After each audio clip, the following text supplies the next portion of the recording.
Olá para você, leitor do comum.com.br. Hoje no Comum Entrevistas a gente conversa com o vereador Dr. Daniel Vasconcelos. Vereador, eu gostaria de começar perguntando um pouco sobre quais foram as necessidades que o senhor visualizou para propor o projeto de lei de fomento às startups. Perfeito. Nós temos o maior polo industrial, provavelmente da América do Sul, né? E a gente vê que nós importamos tecnologia. Então, Manaus acaba sendo uma linha de montagem. As empresas vêm, trazem a tecnologia de fora e montam os produtos aqui em Manaus. Então, nós pensamos também nisso, de a gente poder ter o nosso próprio polo de pessoas que pensam. É justamente por isso que a gente pensou em incentivar as startups, que são empresas pequenas, mas com alto potencial de crescimento, com inovação, de tecnologia. Em vez de a gente ficar importando tecnologia, a gente pode produzir aqui mesmo. E aqui em Manaus tem pessoas boas, nós temos engenheiros, nós temos pessoal da computação que trabalha, que são bons. A gente precisa apenas motivar, incentivar e fomentar essas pessoas.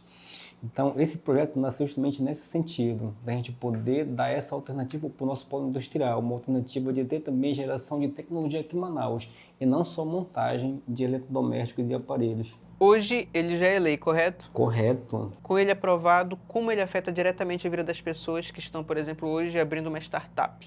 Isso, hoje nós temos a secretaria, que é a Centep, Secretaria Municipal de Trabalho, Empreendedorismo e Inovação, que ela tem feito assim um trabalho justamente pensando nisso também. Então, une o útil ao agradável. A nossa lei que já está em vigor e eles acabam executando. A Centep acaba executando a lei. É o braço da prefeitura que vai executar a lei que foi sancionada pelo prefeito, de forma a facilitar a vida dessas empresas. A Centep tem um polo de startups agora, está conseguindo formar, fazer cursos para startup, para pessoas que querem empreender. Então a gente tem esse parceiro lá, essa parceria com a Centep, para poder colocar essa lei em execução.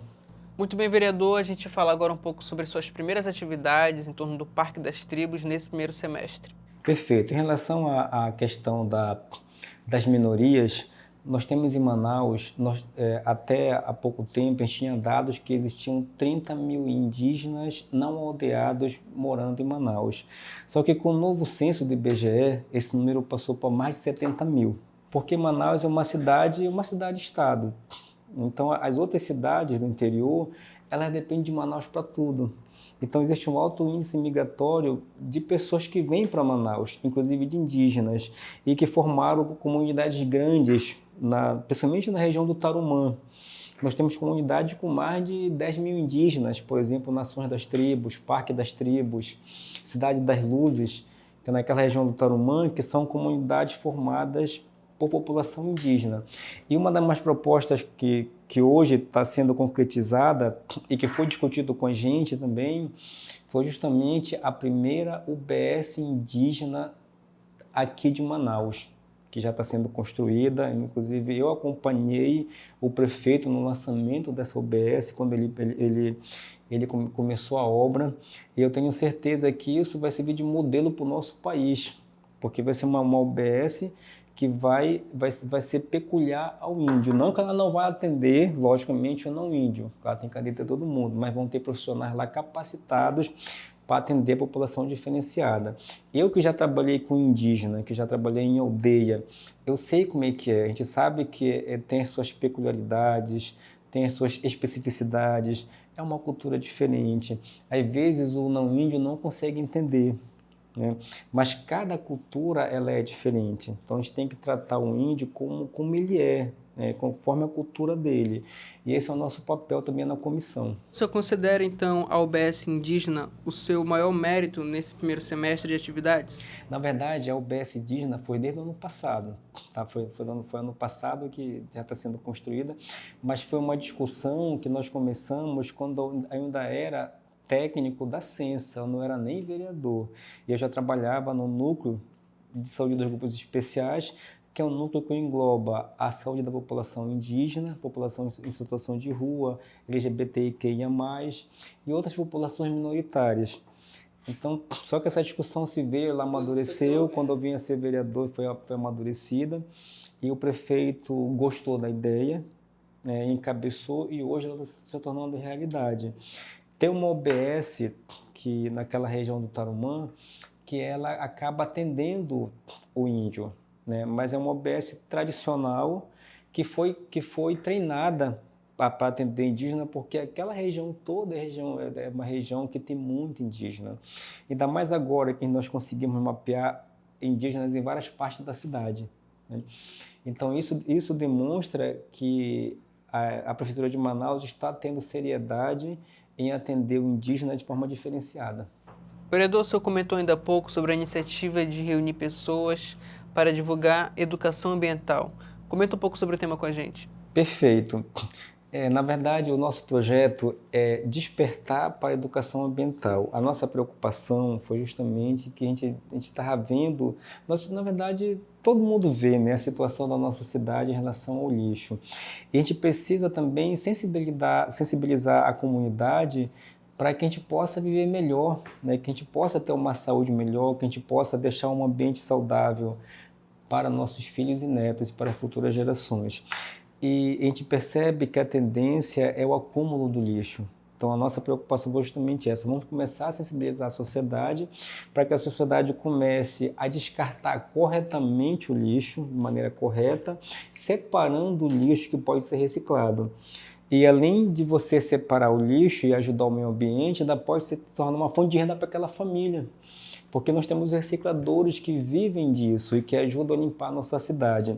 Estima-se, isso não são dados reais, mas estima-se, conversando com os próprios recicladores, que mais de 100 mil pessoas aqui em Manaus dependem diretamente da reciclagem.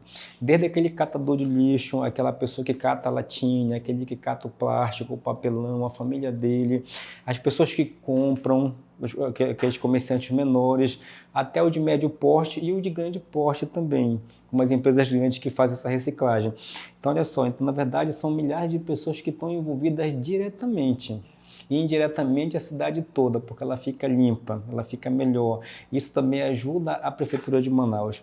E com aquelas fortes chuvas que deram na nossa cidade, não foi nem a chuva que fez o estrago, mas foi o lixo que estava nos igarapés, que assoreou os igarapés e fez eles transbordarem. Então, muitas pessoas perderam suas casas, algumas foram soterradas, né, como mostrou claramente a imprensa.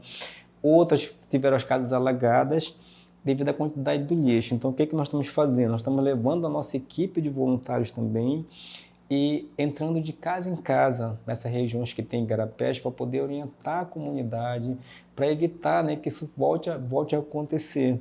Porque se as pessoas tiverem essa sensibilidade, essa consciência de descartar corretamente o lixo, com certeza a gente pode ter uma vida melhor, a gente pode ter um ambiente melhor, mais saudável para nós e para o nosso futuro. Muito bem, vereador. A gente encerra agora falando um pouco sobre a incorporação do PSC ao Podemos. Gostaríamos de saber um pouco da sua leitura sobre o tema e se o senhor pretende ficar na sigla. Na verdade, a decisão ela é nacional, né? A gente não tem gerência aqui em Manaus. Então, foi um acordo feito em Brasília, onde houve essa união do PSC com o Podemos, e hoje é Podemos 20. Manteve o nome do Podemos e manteve o número do PSC, ou seja, houve a união. E nós temos um comando, né? O nosso comandante é o governador Wilson Lima. Então a decisão, na verdade, a gente aguarda a decisão do nosso comandante maior para saber onde a gente vai ficar. Mas a minha intenção é ficar no Podemos mesmo, eu não tenho intenção de sair. O Podemos está bom, nós estamos hoje com 5 vereadores, é um dos maiores partidos da casa, da Câmara Municipal. E eu tenho certeza que a gente daqui para lá é melhorar o nosso trabalho, fortalecer a nossa legenda, conseguir mais pessoas para poder entrar no partido e vir fortalecido para a próxima eleição, se Deus permitir. Perfeito, muito obrigado, vereador. Obrigado a você também que nos acompanhou até aqui na entrevista e até a próxima.